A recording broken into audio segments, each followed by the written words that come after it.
Good evening. You're watching the main news on HKIBC. I'm Raymond Yeung. Here are tonight's top stories. The Justice Department says the legal rights of defendants are protected in no jury trials. Health authorities warn of a potential spike in COVID cases among the elderly. And unemployment in Hong Kong drops to its lowest since February. The Department of Justice says a no-jury trial will not affect a defendant's legal rights, and a 3-judge panel will ensure fairness. This comes as 47 opposition figures facing subversion charges are expected to be tried without a jury next year. Maisie Mock reports. More than half of the 47 opposition figures charged with conspiracy to commit subversion in connection with an unofficial primary election in 2020 have been behind bars for almost 18 months. It is understood that Secretary for Justice Paul Lam ordered their national security case to proceed without a jury to protect jurors and their families, and also because foreign factors are involved. When asked to elaborate today, the Department of Justice refused to comment on individual cases. But it noted that the Justice Secretary can order a no-jury trial under the national security law. Article 46 states a 3-judge panel will ensure fairness, and the defendant's legal rights will not be damaged. Because this case is now part of the court proceedings, I do not want to make too much comments on that. I think this is a most appropriate arrangement. Senior counsel Ronnie Tong said he does not think that there will be an impact on the city's judicial independence. I think that the individual's rights will be affected in the sense that as an accused, I would have thought that they would rather rely on the professional integrity of an independent judge than to take a gamble on the political inclinations of the jurors. Tong added that he does not think the city's jury system will be fundamentally changed.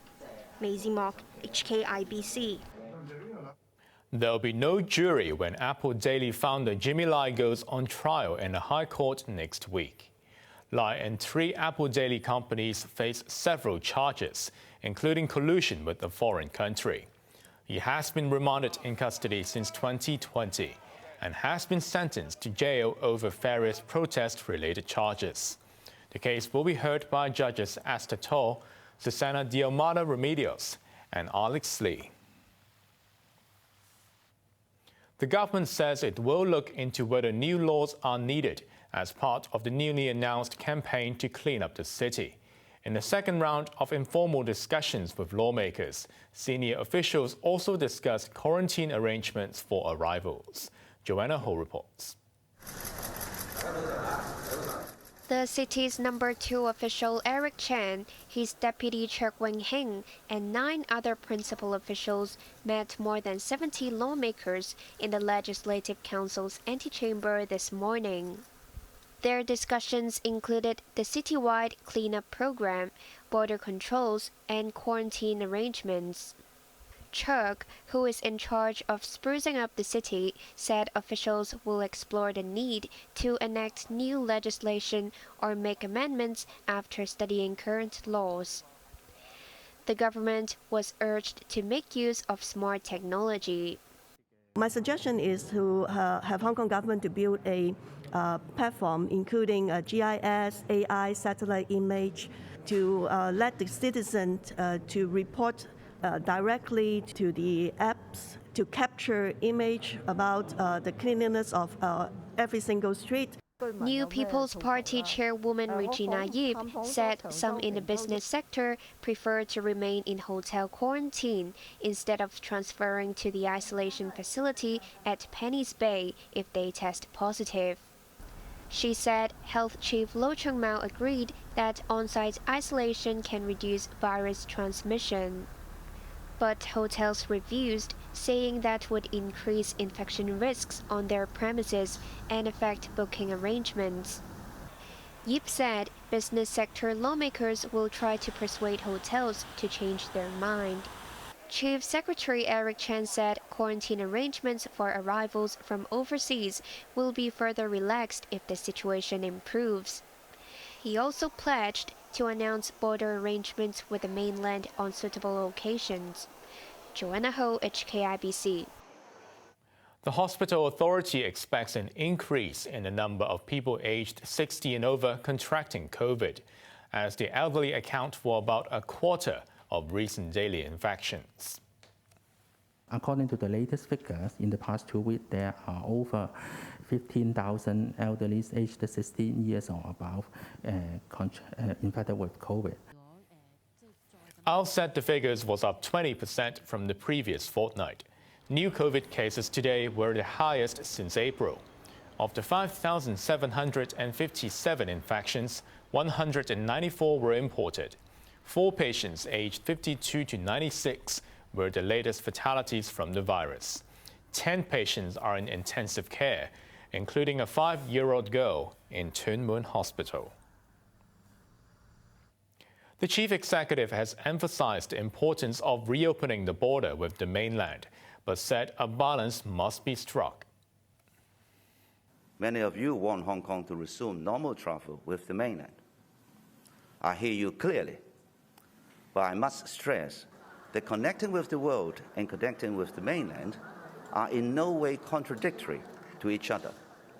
My preliminary goal is to reduce the degree of inconvenience to travelers without bringing about additional risks to the mainland's epidemic situation.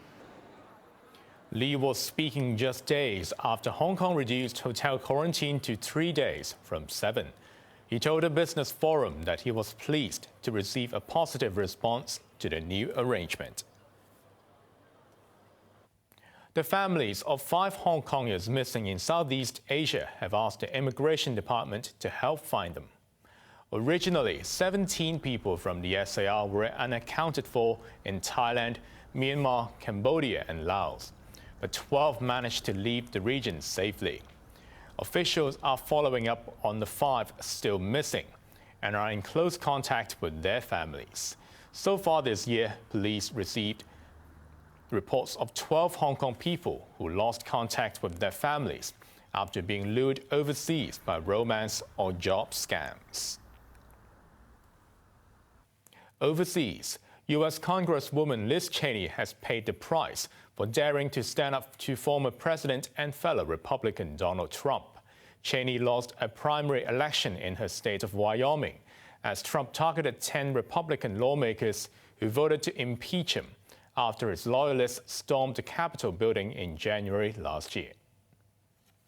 No House seat, no office in this land is more important than the principles that we are all sworn to protect. And I well understood the potential political consequences of abiding by my duty. Our republic relies upon the goodwill of all candidates for office to accept honorably the outcome of elections. Voters in heavily pro-Trump Wyoming were particularly annoyed with the daughter of former Vice President Dick Cheney when she joined a congressional panel investigating their idol's efforts to cling on to power.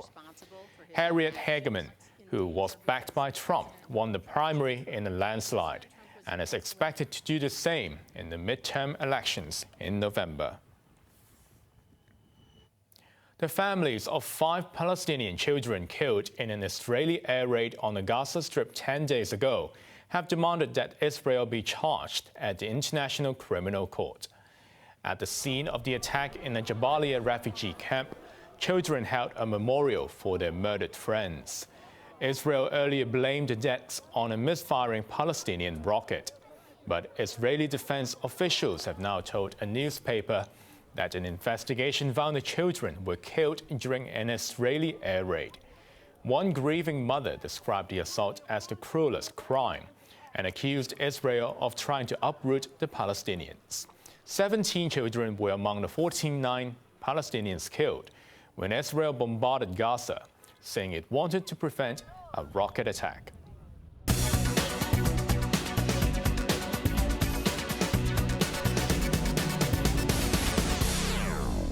There's been a further improvement in Hong Kong's job market, with unemployment at its lowest since February. With the epidemic easing, the consumption and tourism-related sectors were the big winners. Chloe Fong reports.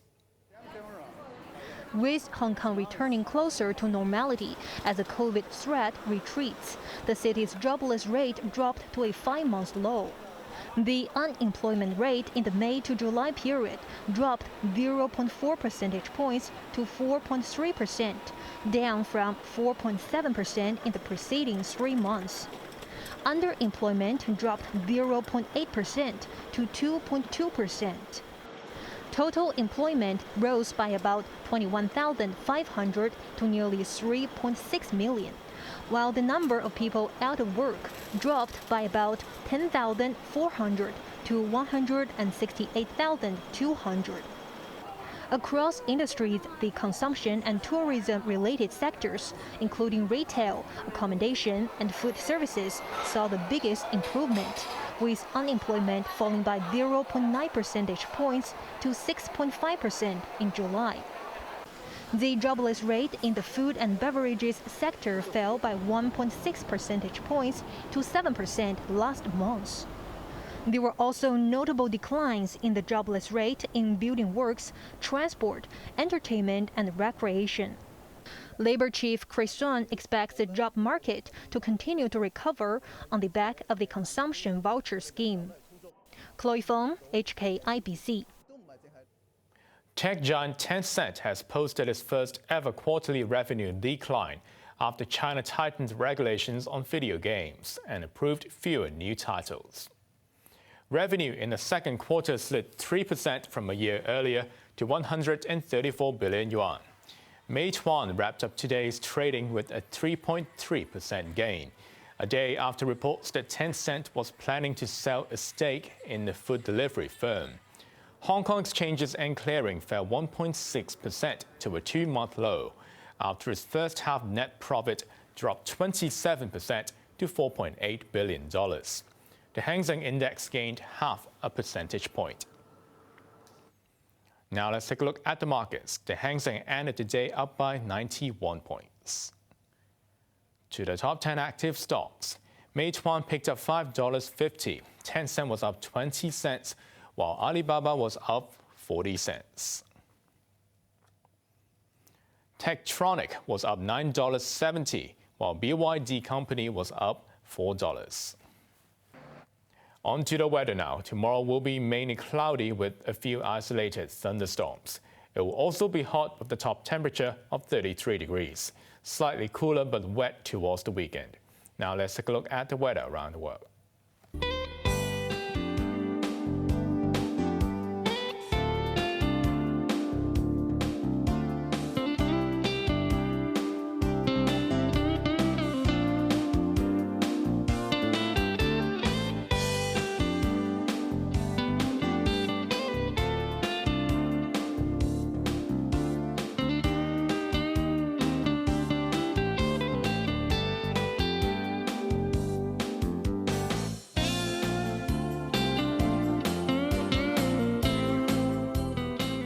That's our main news for Wednesday night. Join us for more news at 11. I'm Raymond Yeung. Good night.